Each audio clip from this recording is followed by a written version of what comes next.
ونؤمن به ونتوكل عليه ونعوذ بالله من شرور أنفسنا ومن سيئات أعمالنا من يهده الله فلا مضل له ومن يضلل فلا هادي له وأشهد أن لا إله إلا الله وحده لا شريك له ونشهد أن محمدا عبده ورسوله صلى الله تعالى عليه وعلى آله وأصحابه وبارك وسلم تسليما كثيرا كثيرا أما بعد فبالله من الشيطان الرجيم بسم الله الرحمن الرحيم أينما تكونوا يدرككم الموت ولو كنتم في بروج مشيدة وقال الله تبارك وتعالى كل نفس ذائقة الموت وإنما توفون أجوركم يوم القيامة فمن زحزح عن النار وأدخل الجنة فقد فاز۔ قرآن مجید کی چند آیات تلاوت کی ہیں۔ اللہ تعالیٰ سے دعا ہے کہ اللہ تعالیٰ صحیح طرح سے بات کہنے کی، سننے کی، سمجھنے کی اور پھر اللہ تعالیٰ ہم سب کو عمل کی توفیق عطا فرمائے۔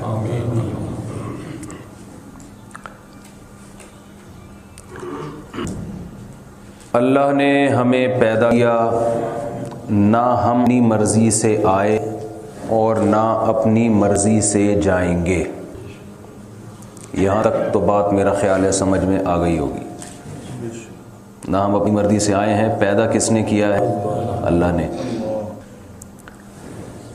هل اتى على الانسان حين من الدهر لم يكن شيئا مذكورا۔ اللہ کہتے ہیں کہ اے انسانوں، تم پر کروڑوں اربوں سال گزرے ہیں، تم تھے ہی نہیں۔ کائنات کو بنے ہوئے پتہ نہیں کتنا عرصہ ہو گیا، کچھ بھی نہیں تھے، مٹی۔ انا خلقنا الانسان من نطفۃ امشاج۔ اللہ کی قدرت حرکت میں آئی اور مٹی کو مختلف مراحل سے گزار کے اللہ نے ہمیں پیدا کیا۔ یہ مٹی ہے جس میں اللہ کے قدرت کے کرشمے ہمیں صبح و شام نظر آتے ہیں۔ ہم اگر ایک خربوزہ اٹھا کے اس پہ ریسرچ کرنا شروع کریں اور سائنسدانوں کے حوالے کر دیں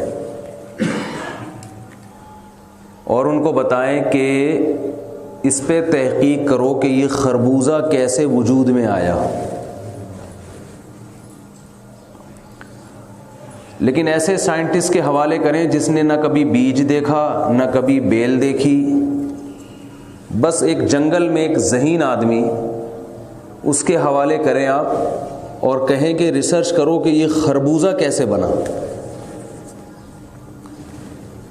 تو وہ کئی سال تک کھوپڑی استعمال کرتا رہے گا، اس کی کھوپڑی میں یہ بات بولیں بھائی نہیں۔ وجہ کیا ہے؟ وہ خربوزہ کاٹ کے ریسرچ کرے گا کہ یار اس میں کن چیزوں سے مل کے بنا ہے یہ۔ مثلا دیکھیں، ایک اینٹ اگر کسی کے حوالے کر دی جائے نا، یہ جو بھٹیوں میں یہاں اینٹیں بنتی ہیں، تحقیق کی جائے کہ بھئی یہ کیسے بنا، تو وہ اس کو توڑے گا، اس میں خوردبین لگا کے دیکھے گا کون کون سے اجزاء ہیں، پتہ چلے گا جی اس میں سیمنٹ ہے، بجری ہے، تو وہ اینالائز کر لے گا، اس کے اجزائی ترکیبی نکال لے گا کہ یہ چیزیں ہیں جن کو آگ پہ پکا کے بنایا گیا ہے۔ خربوزے کے بارے میں قیامت تک اس کی کھوپڑی گھومتی رہے گی اور اسے پتہ بولے بھائی نہیں چلے گا، یہ کھوپڑی میں نہیں آ رہا ہے۔ پھر ہو سکتا ہے ان سائنسدانوں میں کوئی ماہر پیدا ہو اور وہ تھیوری لے کر آئے مارکیٹ میں کہ یار اربوں کھربوں سال مٹی کے ملاپ سے پھر کچھ ہوا ہوگا، کوئی چیز بنی ہوگی، وہ ترقی کرتے کرتے کھربوں سال میں خربوزہ بن گیا ہوگا۔ وہ یہ تھیوری کیوں لے کر آئے گا؟ اس لیے کہ وہ اس کی حقیقت تک پہنچنے سے عاجز ہے۔ اس نے کبھی بیج نہیں دیکھا، اس نے کبھی پودا نہیں دیکھا، تو ایک فرضی نظریہ لے کر آئے گا کہ شاید ایسا ہو گیا ہو. پھر وہ نظریہ یونیورسٹیوں میں پڑھایا جائے گا. ہمارے یونیورسٹیوں کے کالج کے لوگ جو سائنس سے بے انتہا متاثر ہیں وہ اس پر یقین کریں گے. لیکن اگر ان میں کوئی واقعی عقل مند ہو جس کو پیدا کرنے والے سے دشمنی نہ ہو، وہ عقل مند کہے گا بھائی یہ اربوں کھربوں سال میں بھی خود سے وجود میں نہیں آ سکتا. فرض کر لو کسی نے بنایا ہے اس کو، کوئی ہے بنانے والا جس نے بنا دیا، ہمیں نہیں پتا وہ کون ہے، خود بخود نہیں ہو سکتا. یہ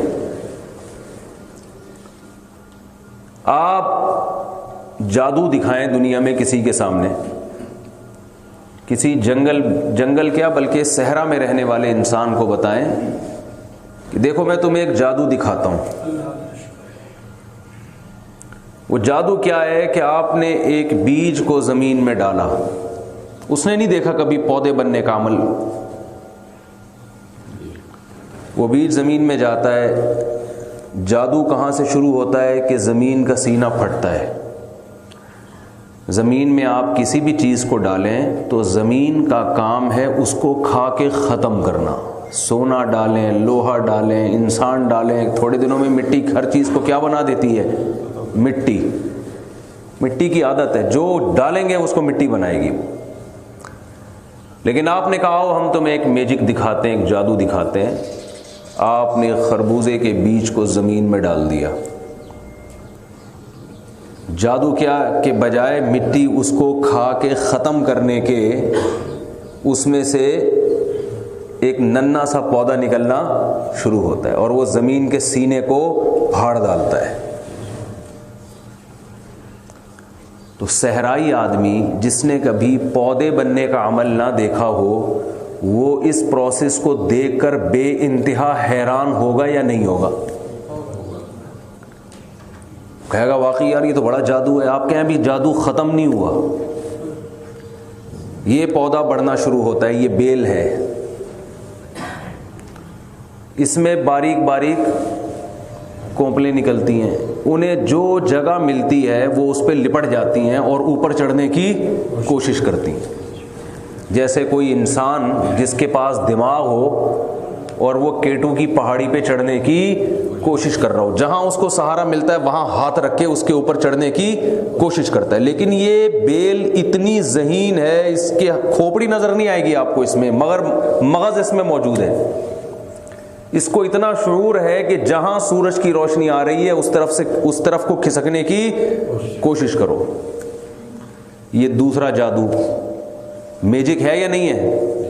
بھئی آپ بولیں گے تو مجھے بات کرنے میں آسانی ہوگی. میرے پاس ٹائم کتنا ہے امام صاحب؟ کب تک میں نے بیان کرنا ہے؟ میں جب بیٹھتا ہوں تو پولیس بلوانی پڑتی ہے مجھے اٹھانے کے لیے. 25 1:25 پہ ختم کروں؟ اچھا. تو یہاں پنجاب کی پولیس بھی بڑی سنا ہے خطرناک ہے. ایسا نہ ہو آپ بولیں یار یہ تو اٹھ ہی نہیں رہے، ممبر پہ چپک کے بیٹھ گئے ہیں، بلاؤ یار موبائل. دعا کریں اپنی بات جلد سے جلد میں سمجھا پاؤں، کم وقت میں اچھی طرح سمجھا پاؤں. تو آپ نے دیکھا کہ یار یہ تو بڑا عجیب جادو ہے کہ یہ بیل میں اتنی عقل ہے کہ اس کو جہاں جگہ ملتی ہے، آپ نے کوئی دھاگا لٹکا دیا تو اس سے لپٹ کے اوپر جانا شروع. صحرائی آدمی کہے گا نا کہ یہ واقعی یہ اس سے بڑا جادو ہے کہ ایک تو بیج سے بیل کا نکلنا یہ میجک، اور اس بیل میں اتنا شعور ہونا کہ وہ جہاں جگہ ملتی ہے ایسے ایسے باقاعدہ اوپر جانا شروع. آپ اس صحرائی سے کہتے ہیں ابھی تو اصل جادو دیکھا ہی نہیں ہے، ابھی اس کے بعد دیکھو کیا ہوتا ہے. کچھ دنوں میں آپ نے دیکھا کہ اس بیل میں خوبصورت پھول نکلنا شروع ہو گئے، خوبصورت پھول. پھر حیران ہوگا یار یہ کیا ہے، یہ تو بہت بڑا جادو ہے. آپ کہیں گے ابھی تو شروع ہوا ہے جادو، ابھی تو تمہید، ابھی تو کمپنی کی مشہوری کے لیے یہ، ٹھیک ہے نا، ابھی تو صرف چکھانے کے لیے. پھر ان پھولوں میں کیا ہوا کہ وہ پھول تتلیوں کو اور مکھیوں کو اپنی طرف مائل کر رہے ہیں، ان کی خوشبو بھی، ان کا رنگ برنگا ہونا بھی. اور تتلیوں کے مائل ہونے سے فائدہ یہ ہو رہا ہے کہ نر اور مادہ پھولوں کا آپس میں ملاپ ہو رہا ہے، ان کے ذروں کا. یہ قدرتی عمل ہے. پودے کو نہیں پتا کہ یہ میں کیوں پھول نکال رہا ہوں, اس میں حکمت کیا ہے, اس سے تتلیاں اور مکھیاں میری طرف راغب کیوں ہو رہی ہیں. پودے کے کوئی یہ بات معلوم ہوتی ہے؟ اس کے پاس تو دماغ ہی نہیں ہے نا, کھوپڑی نہیں ہے. آج کل تو جس کے پاس کھوپڑی ہے اس کے پاس بھیجا نہیں ہے, تو پودے کے پاس کہاں سے, اس کے پاس کھوپڑی نہیں ہے تو وہ کہاں سے دماغ استعمال کرے گا. بھائی وزیر تعلیم جب ریٹائر ہوئے نا تو ان سے پوچھا کہ آپ تعلیم کے بارے میں انٹرویو لیا, تو انہوں نے کہا میرا تعلیم سے کیا واسطہ بھائی. انہوں نے کہا آپ وزیر تعلیم تھے تو آپ کو ایجوکیشن کا نہیں پتا. اس نے کہا جب تھے اس وقت نہیں پتا تھا, اب تو ویسے ہی ریٹائر ہو گئے. تو ہمارے پاس تو دماغ ہو کے بھی استعمال نہیں ہو رہا, اور پودے کے پاس دماغ نہیں ہے مگر استعمال بھرپور ہو رہا ہے. اسے پتا ہے کس اسٹیپ پہ میں نے کیا کرنا ہے. تو یہ میجک ہے یا نہیں ہے؟ اب جناب تتلیاں اور پتنگے مائل ہوتے ہیں اور نر مادہ کا ملاپ ہو کے نیچے ایک کچا سا پھل پیدا ہونا شروع. صحرائی آدمی کہتا ہے یار اس سے اتنا بڑا جادو تو میں نے دنیا میں کبھی بھی نہیں دیکھا. آپ کہیں گے ابھی نہیں, ابھی تو شروع ہوگا جادو. بالآخر وہ پھول گرتا ہے اور کچا پھل پھیلنا شروع ہوتا ہے, اور ہوتے ہوتے ہوتے ہوتے وہی خربوزہ بن جاتا ہے, ایک خربوزہ بن جاتا ہے وہ, اور اس میں مٹھاس پیدا ہو جاتی ہے. صحرائی آدمی کہے گا یار یہ تو بہت بڑا جادو ہے, ایک بیج سے کیا پیدا ہو رہا ہے. آپ کہتے ہیں ابھی نہیں, اصل تو اب شروع ہوگا جادو. آپ جب اس خربوزے کو کاٹتے ہیں تو جو بیج آپ نے زمین میں بویا تھا اس جیسے سینکڑوں بیج اس کے اندر موجود, اور ہر بیج میں اسی پروسیس سے گزرنے کی صلاحیت. سائنسدان جان چھڑا لیتے ہیں یہ کہہ کے کہ اربوں خربوں سال میں اتفاق سے ایسا بیج وجود میں آ گیا. خدا کی قسم کھربوں سال بھی گزر جائیں, ایسا جادو جو ہزاروں سال سے چل رہا ہو, یہ بیج میں خود بخود ایسے سافٹ ویئر انسٹال نہیں ہو سکتے, ناممکن ہے. یہ خدا کا انکار ہے, اس کے ساتھ بغاوت ہے کہ اس کے کمالات کو دیکھ کر بجائے یہ کہ اس کے وجود کا یقین کیا جائے, آپ اس کا انکار کر کے آپ سائنسدانوں سے پوچھ رہے ہو کہ خربوزہ کیسے بنا. پیغمبروں سے نہیں پوچھ رہے جو خدا کے نمائندے ہیں زمین میں, وہ بتاتے ہیں کہ یہ اللہ نے پیدا کیا ہے. ما کان لکم ان تنبتوا شجرہا, اللہ فرماتے ہیں تمہارے بس میں نہیں تھا کہ تم ان درختوں کو اپنے ہاتھوں سے پیدا کر لیتے, تمہارے بس میں نہیں ہے. تو یہ ایک بیج کی مثال آپ لے لیں, یہی حال انسان کا بھی ہے. انسان وجود میں آیا, سائنسدان حیران ہے اب تک کیسے بن گیا یہ بھائی. تو مختلف قسم کے لوگ پیدا ہوئے, یہ ہوا تھا بندر تھا, پھر فلانا تھا, پھر ایک پہلے جرم وجود میں آیا, پھر یہ ہوا, پھر یہ ہوا, پھر بندر بنا. وہ ترقی کرتے کرتے کہاں تک پہنچ گیا بھائی, کوئی چودھری بن گیا, کوئی وڈیرا بن گیا, کوئی ملک بن گیا. نہیں بن سکتا, یہ نہیں ہو سکتا. یہ کوئی ذات ہے جس نے اپنی طاقت اور قدرت سے پہلی مرتبہ بنایا ہے.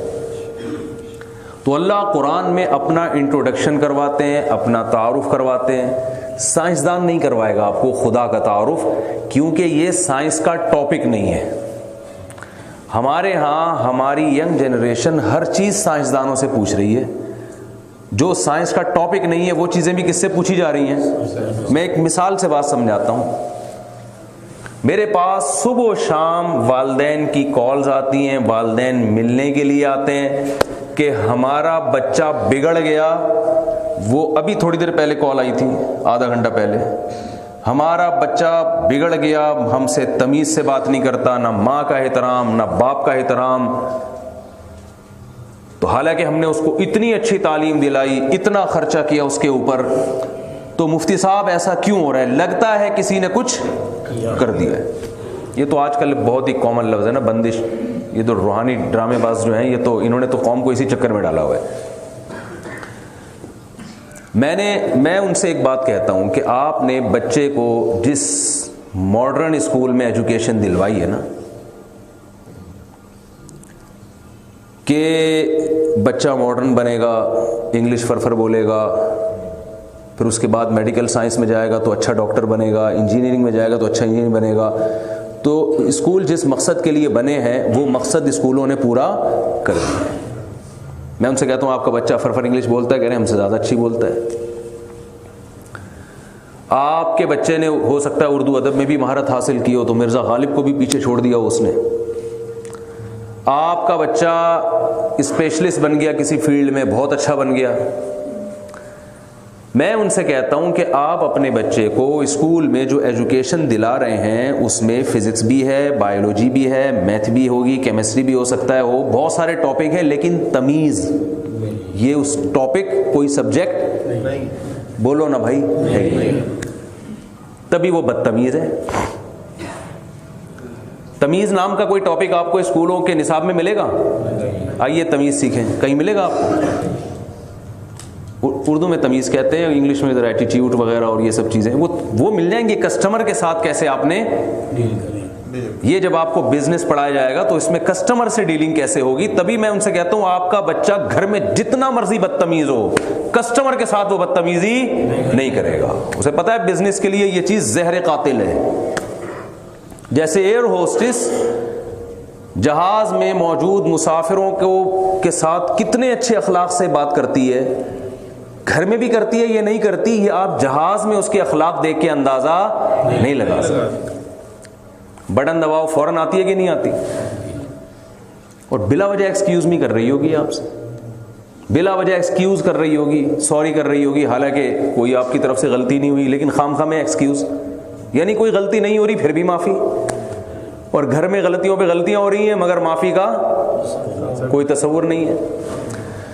تو میں ان سے کہتا ہوں، والدین سے کہتا ہوں کہ بایولوجی کا کوئی ٹاپک تمیز اور والدین کے حقوق پر بایولوجی میں آپ کو کوئی موضوع نہیں ملے گا. فزکس میں یہ ٹاپک ہی نہیں ہے کہ ابا سے کیسے بات کرنی ہے اور اماں سے کیسے بات کرنی ہے، شوہر کے کیا حقوق ہیں، بیوی کے کیا حقوق ہیں، اولاد کے کیا حقوق ہیں، اللہ کے کیا حقوق ہیں. یہ فزکس کا ٹاپک نہیں ہے، میتھ کا یہ ٹاپک ہی نہیں ہے. تو جو ٹاپک اسکول میں پڑھایا نہیں گیا تو آپ اس سے کیسے توقع رکھ رہے ہو کہ بچہ مجھ سے تمیز سے بات کرے گا. میں نے کہا یہ تو آپ نے بدتمیز بنانے کی پوری کوشش کی ہے اس کو. وہ تو شکر کرو پھر بھی ابا کو ابا کہہ لیتا ہے اور اماں کو اماں کہہ لیتا ہے، کیونکہ میرے پاس تو ایسی رپورٹس ہیں کہ بچہ کہہ رہا ہے میں پہلے ٹیسٹ کرواؤں گا آپ میرے ابا ہیں بھی کہ نہیں ہیں، کیونکہ سائنسدانوں پر ایمان ہے نا. یہ تو محلے والے کہہ رہے ہیں آپ میرے ابا ہیں. سائنس تو یہی کہتی ہے بھائی، سائنس کہتی ہے کہ محلے والوں کے کہنے سے ابا کے ابا ہونے کا، معذرت تھوڑی سے میں زیادہ اوور ہو رہا ہوں لیکن یہ کہ سمجھانے کے لیے، سائنسدان کیا کہتا ہے کہ پڑوسی اگر کہتے ہیں، سب کہتے ہیں، تمہاری بیوی کہتی ہے کہ یہ تمہارے ابا ہیں تو مان لو. سائنس کہتی ہے بھائی ڈی این اے سے پتہ چلتا ہے، سائنس کا تو یہی ہے. اور ابا کو بولو آپ میں ڈی این اے کراؤں گا تو ابا میں غیرت ہوگی تو وہ گھر سے نکال دے گا آپ کو. تو ہماری جو ینگ جنریشن ہے نا اس نے سائنس کو خدا بنا لیا ہے. جو سائنس کا ٹاپک نہیں ہے وہاں بھی کس کو گھسیڑ رہے ہیں؟ خدا ہے یا نہیں ہے، خدا کے کیا احکام ہیں، والدین کے کیا حقوق ہیں. یہ سائنس کا ٹاپک نہیں ہے، یہ مذہب کا ٹاپک ہے. یہ خدا بتائے گا ہمیں کہ کیا جس نے پیدا کیا ہے وہ بتائے گا. ہر چیز ہم اسکولوں سے حاصل کرنے کی کوشش کر رہے ہیں. تو اللہ ہمیں قرآن میں بتاتا ہے، اللہ تورات میں بھی بتاتا ہے، اللہ انجیل میں بھی بتاتا ہے. جتنی آسمانی کتابیں اللہ نے اپنے بندوں کی ہدایت کے لیے نازل کی ہیں ان سب میں ایک ہی بات، وہ الگ بات ہے کہ باقی آسمانی کتابیں تحریف شدہ ہیں. اس میں ہمیں یہ فرق کرنا مشکل ہے، یہ اللہ نے فرمایا یہ پادری کا اپنا فرمان نہیں ہے، اس میں انہوں نے سب مکس کر دیا ہے.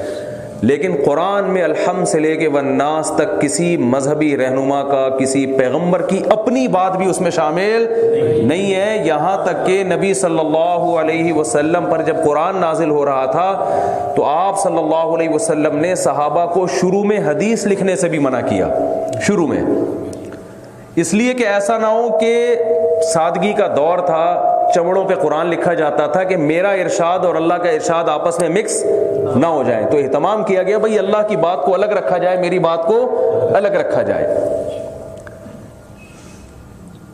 تو وہ قرآن ہمیں بتائے گا کہ ہمیں کس نے بنایا، کیونکہ جب ہمیں بنایا جا رہا تھا ہم موجود نہیں تھے. وہ قرآن ہمیں یہ بھی بتائے گا کہ ہمیں کس نے بنایا، وہ قرآن ہمیں یہ بھی بتائے گا کہ ہمیں کیوں بنایا. جیسے تھا نا مجھے کیوں نکالا، تو یہ کون بتائے گا بھائی کیوں نکالا؟ جس نے نکالا وہ بتائے گا نا. ٹھیک ہے. جب بھی دنیا میں کوئی کام ہوتا ہے اس کے ہم ریزن تلاش کرتے ہیں نا، بھائی کیوں بڑا کام ہوا ہے، نکالا گیا تو کیوں نکالا، تو جس نے نکالا ہے وہ بتائے گا بھائی اس لیے نکالا میں نے. تو دنیا میں کسی کو نکالنے سے بڑا کام یہ ہے کسی کو دنیا میں لانا اور پیدا کرنا، یہ اس سے بڑا کام ہے. آپ اس کی تو ریزن تلاش کرتے ہو، مجھے کیوں نکالا، اسے کیوں نہیں نکالا گیا، یہ کیوں ہوا وہ کیوں ہوا، لیکن دنیا میں سب سے بڑا واقعہ جو میرے اور آپ کے ساتھ ہوا ہے وہ ہمارا دنیا میں آنا. اور ہمیں یہی نہیں پتا کہ ہمیں کیوں لایا گیا اس دنیا کے اندر. گورے کے سامنے اس سوال کا جواب نہیں ہے، لہذا وہ غلط جوابات دیتے ہیں. آپ کسی غیر مسلم سے پوچھیں کہ آپ کی پیدائش کا مقصد کیا ہے. دیکھو مجھے ایک بات بتاؤ کہ جب تک آپ کو منزل معلوم نہ ہو آپ راستے کا تعین کر سکتے ہو کہ کس ٹریک پہ چلنا ہے میں نے؟ بھئی سب نہیں بولیں تو پھر مزہ آئے گا نا. جب تک آپ کو منزل معلوم نہیں ہے آپ راستے کا تعین کر سکتے ہیں کہ میری لائف کس ٹریک پہ چلے گی. یہ ہو سکتا ہے. آپ گئے یا لاہور ہے نا، لاہور اسٹیشن گئے، آپ پوچھ رہے ہیں کہ کس ٹرین میں بیٹھوں، تو اگلا پوچھے گا جانا کہاں ہے، تو اسی حساب سے ہم ٹرین بتائیں گے نا آپ کو. ایئرپورٹ جا کے آپ کہہ رہے ہیں کہ کس جہاز میں بیٹھوں میں، تو کہے گا مجھے کیا پتا تم نے جانا کہاں ہے، اس حساب سے ہم تمہیں بتائیں گے بھائی یہاں پشاور جانا ہے، کراچی جانا ہے، کہاں جانا ہے، تو اس حساب سے ہم آپ کو بتائیں گے. تو آپ کی لائف کن اصولوں پہ گزرنی چاہیے اس کا تعین اس وقت تک نہیں ہو سکتا جب تک آپ کے سامنے ہدف نہ ہو کہ میں نے جانا، میری لائف کا مقصد کیا ہے. غیر مسلموں سے آپ یہ سوال پوچھیں، میں تو پوچھتا ہوں اور دیکھتا ہوں ان کے کمنٹس پڑھتا ہوں کہ وہ کیا کہتے ہیں. کوئی کہتے ہیں ہمیں ایک دوسرے کے لیے بنایا گیا، ہمیں ایک دوسرے کے لیے بنایا گیا. اس کی دلیل کیا ہے کہ ہمیں ایک دوسرے کے لیے بنایا گیا؟ اس کی دلیل کیا ہے؟ اگر آپ کو اس کے لیے اور اس کو آپ کے لیے بلایا گیا نا تو یہ بالکل ایسے ہو گیا، یعنی آپ کو اس کے لیے اور اس کو ایک دوسرے کا، مطلب مجھے آپ کے لیے بنایا گیا اور آپ کو کس کے لیے بنایا گیا. یہ بالکل بے وقوفوں والی بات ہے. یہ ایسے ہی ہے جیسے ایک آدمی سے کسی نے پوچھا آپ کہاں رہتے ہیں، اس نے کہا اس کے گھر کے سامنے. یہ کہاں رہتے ہیں؟ میرے گھر کے سامنے. اور بھائی دونوں کہاں رہتے ہوں گے؟ آمنے سامنے رہتے ہوں. یہ بالکل اسی قسم کی بات ہے کہ مجھے اس کے لیے، یعنی میرا مقصد یہ اور اس کا مقصد میں. جو جس کا مقصد ہوتا ہے نا، دوسرا پھر ذریعہ مقصد ہوتا ہے، وہ خود مقصد نہیں ہوتا. تو ایک صاحب تھے، انہوں نے مجھے کہا کہ مجھے اپنے خاندان کے لیے، بیوی بچوں کے لیے بنایا گیا، میری زندگی کا مقصد کیا ہے؟ ان کو خوش رکھوں. میں نے کہا اس کا مطلب یہ اگر کسی کار حادثے میں اللہ نہ کرے بم دھماکے میں مر گئے تو آپ کے تو دنیا میں آنے کا مقصد کیا ہو گیا؟ ختم. تو اگلا بم پھر آپ پہ پھٹنا چاہیے. آپ کو چاہیے آپ بھی کس میں ہلاک ہو جائیں؟ کسی دھماکے میں، کیونکہ آپ کو ان کے لیے بنایا گیا تھا. یہی جب چلے گئے تو آپ کا تو زندگی کا مقصد کیا ہو گیا؟ میرا خیال ہے پولیس بلوانی پڑے گی بات سمجھانے کے لیے. اب لاہور والے بھی ایسا ہی ہو گئے ڈھیلے ڈھیلے کراچی کی طرح. تو ہاں نہ تو کیا کریں نا، جو میں دیکھو یہ کوئی صحیح مقصد ہے کہ مجھے اس کے لیے اور اس کو. یہ یورپ میں اور امریکہ میں خودکشی کا ریشو بہت زیادہ ہے، تھوڑا زیادہ نہیں ہے، بہت سے بھی زیادہ ہے. اتنا ریشو ہے کہ آپ کی سوچ ہوگی. حالانکہ وہاں خودکشی کی کوئی وجہ سمجھ میں آتی نہیں ہے، کیونکہ وہ اگر ہمارے ہاں آ کے رہنا شروع کریں پھر تو سمجھ میں آ رہا ہے نا کہ بہت ساری چیزیں ہمارے یہاں تو خودکشی کی، کسی کے 4-5 سالے ہوں تو خودکشی کے لیے کافی ہے. 1 سالہ افورڈ کرنا مشکل ہے، اور اس کے ماشاءاللہ کتنے سالے ہیں؟ 4 سالے ہیں. تو بس یہی کافی ہے خودکشی کے لیے، ٹینشن دینے کے لیے. تو ہمارے ہاں خودکشی کے لیے بہت ساری چیزیں ہیں، مگر خودکشی کا ریشو بہت کم ہے. سویڈن اور جاپان ٹینشن فری ملک ہیں. سویڈن میں آپ کو ٹینشن کے علاوہ دنیا کی ہر چیز ملے گی. آدمی اسی سے پاگل ہو جاتا ہے پاکستانی آدمی کہ یار سارے کام ٹھیک ٹھیک کیوں ہو رہے ہیں میرے یہاں، کوئی مسئلہ ہی نہیں ہے یہاں پہ. لیکن آپ کو پتا ہے رپورٹ کیا کہتی ہے کہ سویڈن میں خودکشی کا ریشو سب سے زیادہ ہے. کیوں؟ اس لیے کہ زندگی کا کوئی مقصد ان کے سامنے ہے ہی نہیں، تو غلط چیزوں کو مقصد بناتے ہیں. اگر آپ کا کوئی مقصد ہی نہیں ہوگا تو آپ کو پتہ ہی نہیں کس ٹریک پہ چلنا ہے، تو بوکھلا جاتا ہے انسان کہ کرنا کیا ہے میں نے. اور اگر آپ نے غلط چیز کو مقصد بنا لیا تو وہ ہدف اگر حاصل ہو جائے تو اس کے بعد نہیں پتا ہوتا کہ اب کیا کرنا ہے میں نے. ہدف حاصل نہ ہو تو ٹینشن میں آدمی مر جاتا ہے. مائیکل جیکسن کا ہدف کیا تھا؟ دنیا کا سب سے بڑا ڈانسر بننا. وہ اس ہدف میں ناکام ہوا یا کامیاب ہوا؟ کامیاب ہونے کے بعد رزلٹ کیا ہوا ہے؟ 50 سال کی عمر اور بہت بڑا شو ہونے والا ہے، رات کو آرام کے لیے سویا ہے، صبح پولیس بھی اس کو نہیں اٹھا سکی، ایسا سویا ہے وہ. اور اب تک اٹھانے کی کوشش کر رہے ہیں مگر وہ اٹھنے کا نام بولو نا بھائی نہیں لے رہا. اس سے عبرت ہوتی ہے دوسرے ڈانسرز کو کہ یار یہ کیا ہو گیا، ہمارے ساتھ بھی یہی ہوگا. یہ چیز انسان کو کہاں لے کے جاتی ہے؟ ٹینشن میں، ڈپریشن میں لے کے جاتی ہے. اور جو بہترین ڈانسر بننے کی کوشش کر رہے تھے بن نہ سکے تو وہ تو ویسے ہی ٹینشن میں ہے کہ بننے کے بعد بھی یہ انجام ہے، اور بننے سے پہلے اگر نہیں بنے تو بھی جس لیے دنیا میں آئے تھے وہ ہدف کیا ہو گیا؟ ختم. انسان کا یہ ہدف نہیں ہے. تو یہ لوگ 2 لفظوں میں کہتے ہیں کہ ہمیں انٹرٹینمنٹ کے لیے پیدا کیا گیا ہے. کس کے لیے پیدا کیا گیا؟ لذتوں کے لیے، مزے اڑانے کے لیے. یہ ایک ایسا ہدف ہے جس کے غلط ہونے پر بے شمار دلائل ہیں. میرے پاس وقت کم ہے تو میں دلائل دیتا تو میں ابھی اس کو نہیں بیان کروں گا کہ یہ غلط کیوں ہے. اس کے تو بہت سارے دلائل ہیں کہ یہ مقصد انسان کا ہو ہی نہیں سکتا. تو بجائے اس کے کہ ہم ادھر ادھر سے معلومات حاصل کریں، جس نے بنایا ہے اس سے نہیں پوچھا جائے گا کہ تو نے ہمیں کیوں بنایا، وہ صحیح بتائے گا. وہ کہتا ہے خلق الموت والحیات لیبلوکم ایکم احسن عملا. اسی نے موت اور زندگی کو پیدا کیا. زندگی آٹومیٹیکلی خود بخود پیدا نہیں ہو سکتی. ایک روبوٹ جو انسان کی طرح کا ہے، جو بے جان ہوتا ہے، وہ آج تک خود نہیں بنا. تو وہ روبوٹ جس کی آنکھوں میں دیکھنے کی طاقت، زبان میں چکھنے کی طاقت، کان میں سننے کی طاقت ہو، وہ روبوٹ خود بخود کیسے بن سکتا ہے؟ تو اس لیے اللہ نے کہا کہ خلق الموت والحیات، حیات اور زندگی اس خدا نے پیدا کی ہے، اور اس کے بعد موت کو بھی پیدا کی ہے اس نے. وہ چاہتا ہمیشہ کے لیے روبوٹ بنا کے چھوڑ دیتا اور کوئی اس میں فالٹ پیدا ہی نہ ہوتا. کمپنیاں وارنٹی لیتی ہیں کہ نہیں لیتی؟ لائف ٹائم وارنٹیاں چیزوں کی ہوتی ہیں کہ نہیں ہوتی؟ اللہ انسان کو ایسا بنا سکتا تھا کہ اس کی لائف ٹائم کا مطلب قیامت تک اس میں کوئی فالٹ پیدا نہ ہوتا. ایسے اس کے اسٹیل کے گردے لگائے جاتے اور ایسی اسٹیل باڈی ہوتی کہ یہ مر ہی نہیں سکتا تھا. لیکن اللہ فرماتے ہم نے حیات اور موت دونوں چیزوں کو پیدا کیا ہے. حیات نہ ہوتی تو بھی مقصد حاصل نہ ہوتا، اور اگر ہمیشہ کی حیات ہوتی تو ڈے آف ججمنٹ نہ ہوتا، اناؤنسمنٹ کی کوئی رزلٹ کی اناؤنسمنٹ نہ ہوتی تو مقصد فوت ہو جاتا. وہ مقصد کیا ہے؟ لیبلوکم، تاکہ وہ تمہیں آزمائے. تو ہمیں کیوں پیدا کیا بھائی؟ یہ ایگزامینیشن ہال ہے جس میں ہم بیٹھے ہیں. کس چیز کا امتحان ہو رہا ہے؟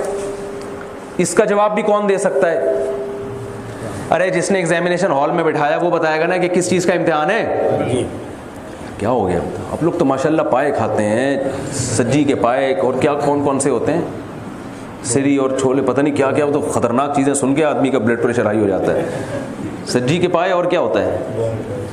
بہرحال تو اب مجھے بتاؤ، وہ بتائے گا نا کہ آزمائش ہے کس چیز کی. تو اللہ کہتے ہیں آزمائش صرف ایک چیز کی آزمائش ہے، ایکم احسن عملا. عمل کس کا اچھا ہے، بس. کون برے عمل کرتا ہے اور کون اچھا، بس یہ امتحان. 2 لفظوں میں اللہ نے ہمیں ہماری پیدائش کا مقصد بتا دیا اور ہمیں ہمارا ہدف بتا دیا کہ اس حساب سے تم نے زندگی گزار، اچھے سے اچھے کام اور برے سے برے کام سے بچنا، بس.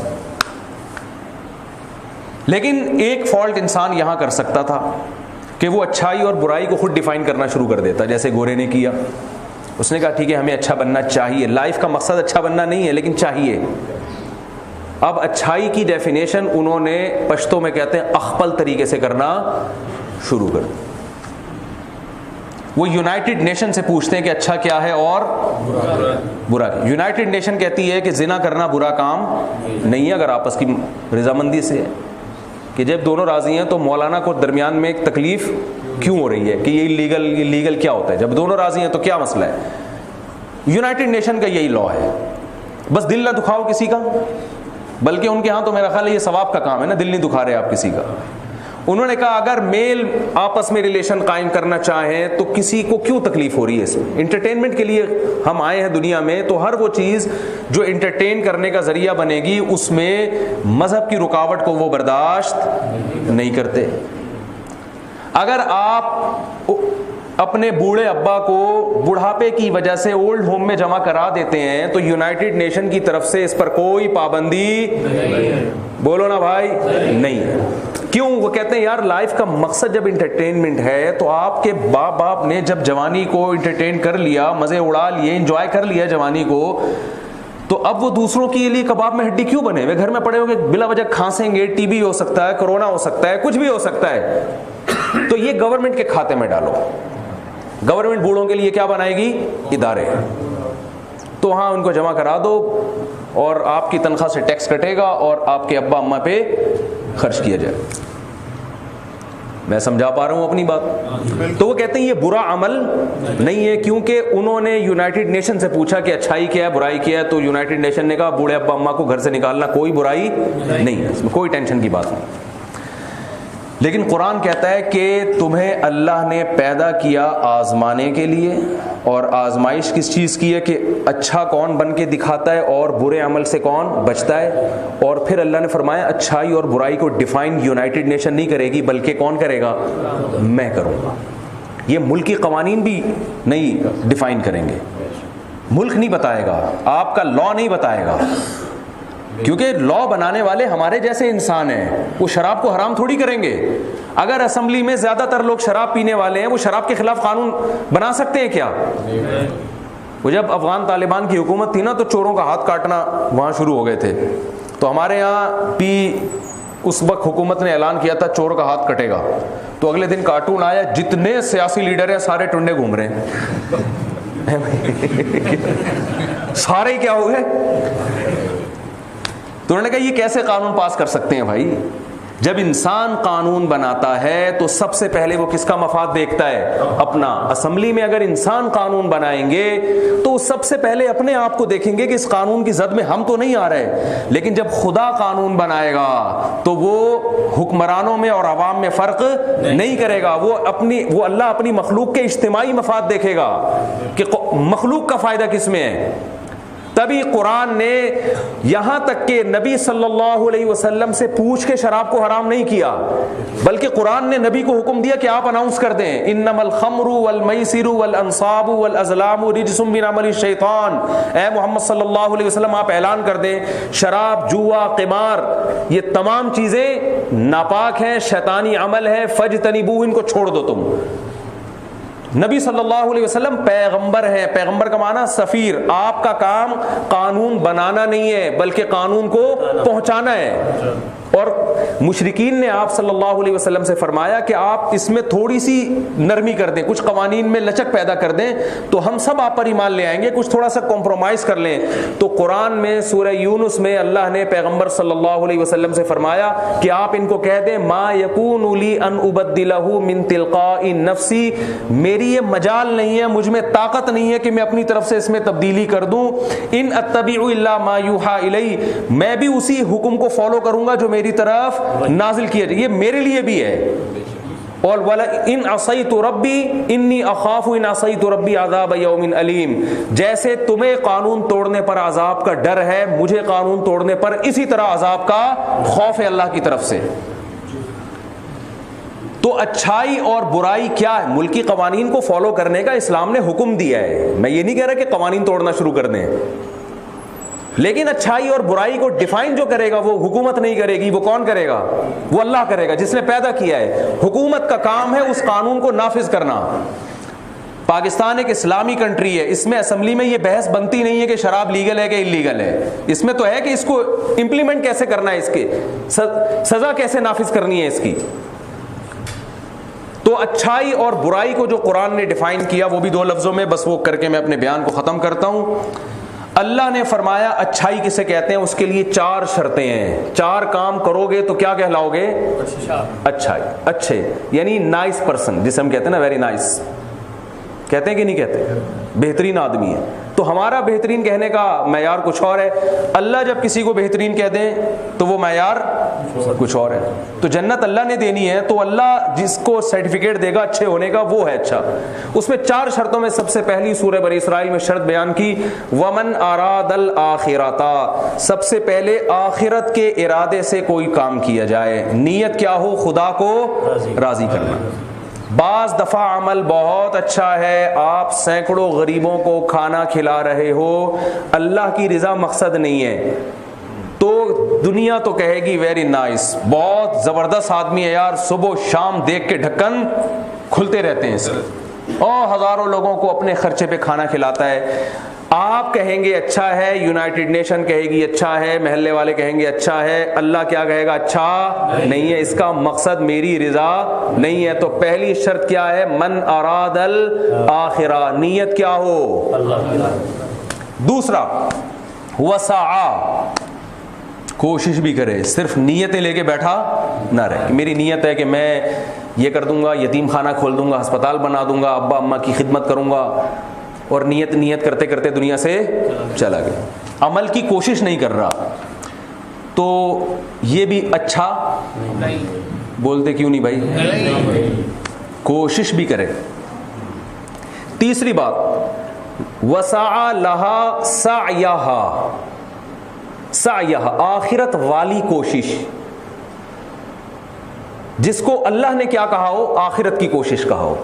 اخپل طریقے سے آپ اچھا عمل کریں گے، آپ کی نظر میں اچھا ہے، اللہ کی نظر میں سرٹیفکیٹ نہیں ملا اس کے اچھا ہونے کا، تو وہ آپ کی نظر میں اچھا ہوگا، اللہ کی نظر میں اچھا نہیں ہے. آپ مجھے ایک بات بتاؤ، جمعے کی نماز میں 2 رکعتوں کے بجائے امام 3 رکعتیں پڑھا دے کہ 2 رکوع زیادہ کروں گا، 2 سجدے زیادہ ہو جائیں گے، تو یہ بہت اچھا ہو جائے گا. ہو جائے گا اچھا بھائی، اس لیے کہ اللہ اس کے رسول نے بتایا نہیں، اس کو اچھا کہا نہیں ہے. لوگ اکثر نوجوان فون کرتے ہیں، لڑکیاں مسائل پوچھتی ہیں کہ وہ ہمارا بوائے فرینڈ ہے، میں اگر اس سے دوستی ختم کر دوں گی اس کا دل خراب ہو جائے گا، وہ بد دعائیں دے گا. کسی کا دل دکھانا اچھا کام نہیں ہے. میں کہتا ہوں یہاں سامنے والے کا دل توڑ دینا بہت اچھا کام ہے، اس پہ آپ کو بہت ثواب ملے گا. لوگ کیا کہہ رہے ہیں؟ یار دل توڑنا اچھا کام نہیں ہے، لیکن اللہ کہہ رہے ہیں اس موقع پہ دل توڑنا اچھا نہیں بلکہ بہت اچھا. وہ خودکشی کر لے، آپ کی ٹینشن نہیں ہے. یہ بھی کہہ رہی ہوتی ہیں وہ دھمکیاں دے رہے ہیں میں تو خودکشی کر لوں گا، لٹک جاؤں گا. میں نے کہا لٹکنے تو ویسے ہی آبادی اتنی بڑھ گئی ہے، فیملی پلاننگ والے کہہ رہے ہیں بچے کم کرو، تو بچے تو ہم کرنے کے قائل نہیں ہیں، تو یہ زیادہ مناسب طریقہ ہے. جو اس قسم کے لوگ ہیں وہ لٹک کے مر جائیں تو اچھا ہے. شوہر کا دل توڑنا منع ہے، باپ کا دل توڑنا منع ہے. بوائے فرینڈ کا اسلام میں کوئی رشتہ ہے ہی نہیں، یہ اسلام اس کو حرام کہتا ہے، مانتا ہی نہیں اس رشتے کو. نہ گرل فرینڈ کا کوئی رشتہ اسلام مانتا ہے، نہ بوائے فرینڈ کا، یہ ہے ہی نہیں. تو اس عمل کو اللہ اچھا نہیں کہے گا. توڑ دو دل، ثواب ملے گا. جتنا روئے گا کم بخت اتنا ثواب ملے گا. آپ کو ایسے کم بختوں کا یہی ہونا چاہیے. تو وسعى لها سعيها، تیسری شرط کیا ہے؟ وہ کوشش جس کو اللہ نے کیا کہا ہو؟ اچھی کوشش کہا ہو، اللہ کی طرف سے سرٹیفائیڈ ہو وہ. اور آگے اللہ نے فرمایا وَهُوَ مُؤْمِنٌ، چوتھی اور آخری شرط کہ اللہ کی توحید پر یقین بھی رکھتا ہو، ایک اللہ کو مانتا ہو، شرک کے ساتھ کوئی عمل مقبول نہیں. بولتے کیوں نہیں بھائی؟ اللہ سے بھی مانگتا ہے، داتا دربار سے بھی مانگتا ہے، تو اللہ کہتا ہے پھر وہیں جا کے مانگا کر، میرے پاس نہ. اللہ توحید کے معاملے میں بہت غیرت مند ہے بھائی. یہ اس کی مثال ایسے ہے، جو سربراہ ہوتا ہے نا اس میں غیرت زیادہ ہوتی ہے. شوہر سربراہ بنایا نا اللہ نے، یہاں تو سارے شوہر ہی بیٹھے ہوئے ہیں، یہ بات بیان کرنے میں کوئی خطرے کی بات نہیں ہے. گھر کا سربراہ اللہ نے بیوی کو بنایا، شوہر کو بنایا، شوہر کو. تو سربراہ ہے، وہ شرکت برداشت نہیں کرے گا کبھی بھی، چاہے بیوی کتنی نیک ہو، آپ کی صبح و شام خدمت کر رہی ہے, صبح و شام پاؤں دباتی ہے, آپ کے بٹن دباتے ہوئے اس چیز کی طرح آ کے بلا وجہ سوری کر رہی ہے, حالانکہ کوئی غلطی بھی اس سے ہوئی نہیں. ایسے ہے نہیں, لیکن ایک مثال دے رہا ہوں. اب آپ خام خام احساس کمتری کا شکار ہوں کہ یار اچھا اس طرح بھی ہوتا ہے, تو کہیں بھی نہیں ہوتا ہے. ایک مثال دے رہا ہوں. مثال دینے پر گورنمنٹ کی طرف سے کوئی نہ ٹیکس ہے نہ پابندی. بٹن دبایا آ گئی, جب جو بولو کر رہی ہے, اتنی خوشیاں دے رہی ہے. آپ نے ایک دن اس سے پوچھا اچھا بتاؤ تمہیں صرف مجھ سے محبت ہے نا, شوہر سے جیسی محبت ہوتی ہے؟ اس نے کہا نہیں ایسا نہیں ہے, آپ بھی بہت اچھے ہیں, لیکن جو پڑوس میں فلاں صاحب رہتے ہیں وہ بھی آپ کی طرح بڑے ہینڈسم اسمارٹ ہیں, مجھے بڑے اچھے لگتے ہیں وہ. اگر آپ میں غیرت ہوگی تو آپ کہو گے کہ پھر اس پڑوسی کے پاس ہی جا کے رہا کرو, ٹھیک ہے نا.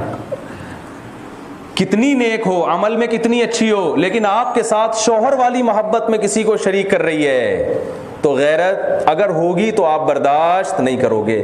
آپ اس نالائق کو برداشت کر لو گے جو بٹن دبانے پہ ادھر آنے کے بجائے اور دور چلی جاتی ہے, لیکن وہ مانتی صرف کس کو ہے؟ شوہر کو. آپ کہو گے بھائی یہ بد عمل برداشت ہو جائے گی, کم از کم میری تو ہے نا یہ, اس کا کیا بھروسہ, آج اس کو وہ اچھا لگ رہا ہے کل اس کو وہ اچھا لگے گا. تو اللہ سے زیادہ غیرت مند کوئی ہو نہیں سکتا, لامحدود غیرت. اللہ کہتا ہے جو معبود سے جیسی محبت ہونی چاہیے, جو معبود ہوتا ہے ہمیشہ دعاؤں میں اسی کو پکارا جاتا ہے, صرف یا اللہ مدد, اس کے علاوہ کوئی نعرہ اللہ کو قبول نہیں ہے, کوئی نعرہ قبول نہیں. وَأَنَّ الْمَسَاجِدَ لِلَّهِ, مسجدیں صرف اللہ کے لیے ہیں. فَلَا تَدْعُوا مَعَ اللَّهِ أَحَدًا, اللہ نے یہ نہیں فرمایا فَلَا تَدْعُوا سِوَى اللَّهِ أَحَدًا, اللہ کے سوا کسی کو مت پکارو. نا نا نا, اللہ کو پتا تھا میرے سوا نہیں پکارا جائے گا, میرے ساتھ پکارا جائے گا. یا اللہ مدد کے ساتھ یا رسول اللہ یا غوث آدم یا علی, یہ سارے نعرے یا اللہ کے ساتھ لگیں گے. اس لیے اللہ نے فرمایا میرے ساتھ کسی پیغمبر کو, کسی فرشتے کو, کسی بت کو, کسی ولی کو, کسی مزار میں سوئے ہوئے بزرگ کو پکارنے کی اجازت نہیں ہے. اگر پکارا فإنما حسابه علی اللہ, تو اللہ اس سے انتقام لے گا اس کا. شرک کے ساتھ کوئی عمل مقبول نہیں. اللہ کہے گا جس کو پکارتے تھے اسی سے جا کے اس کا بدلہ لو. تو بھائی یہ 4 شرطوں کے ساتھ جو اپنی زندگی گزارے گا تو اللہ کی نظر میں وہ کیا ہے؟ اچھا, نائس پرسن جسے ہم کہتے ہیں. جو ان 4 شرطوں پہ پورا نہیں اترے گا اللہ کی نظر میں وہ کیا ہے؟ برا ہے. چاہے پبلک اس کو اچھا کہتے, تو جنت اور جہنم تو اللہ نے بنائی ہے, پبلک نے تھوڑی بنائی ہے.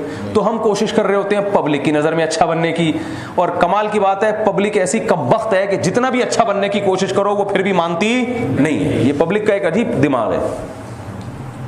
تو اللہ کی نظر میں اچھا بننے کی کوشش اگر کر لے انسان تو پبلک بھی اچھا کہے گی, اور اللہ تو کہے گا ہی کہے گا. دنیا بھی اچھی ہوگی اور آخرت بھی اچھی. تو وقت پورا ہو چکا ہے, پولیس بلوانے سے پہلے ہی میں ممبر چھوڑ دیتا ہوں. اللہ سے دعا ہے کہ جو کچھ کہا سنا اللہ سب سے پہلے اس پر مجھے عمل کی توفیق عطا فرمائے, اور آپ کو بھی عمل کی توفیق عطا فرمائے, اور کمی کوتاہی اللہ معاف فرمائے. وما علینا الا البلاغ.